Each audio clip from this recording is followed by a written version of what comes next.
This is Lissa Barnett on her wedding day in 2005, a healthy 115 pounds. This is what she looked like 10 months later. At 62 pounds, she was on the edge of death.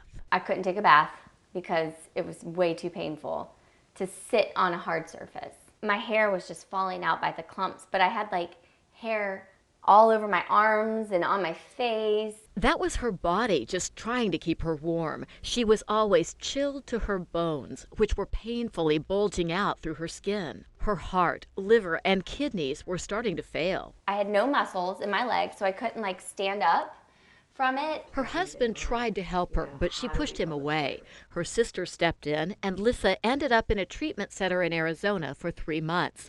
By then, the damage to her body was equaled by the torment in her mind. I was really ashamed and embarrassed, so I would like isolate from everybody and I would keep it hidden and keep it a really deep, dark secret, which gave it more power. Lissa was always perfect at everything she tried. Dr. Jessie Dillon of the Anchor Clinic says that's a hallmark of anorexia patients. They are goal-setting high achievers, usually young women who spiral into the disorder during times of high stress. An eating disorder is not a lifestyle choice. It is a true mental disorder. It's as consuming as an alcohol or drug addiction, but you can't eliminate eating from your life.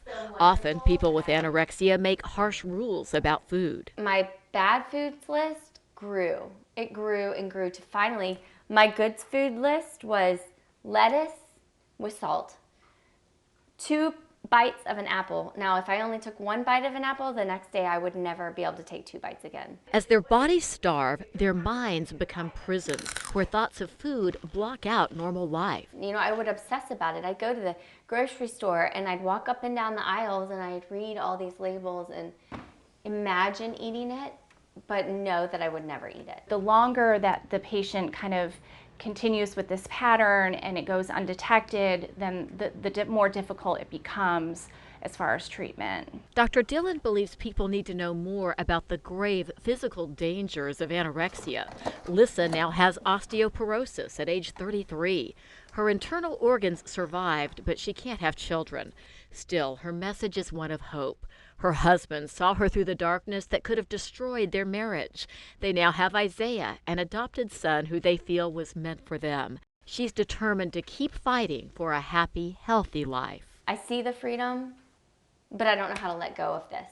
You know, I can choose the right behaviors, I can choose the next right thing, but how do I get rid of this guilt?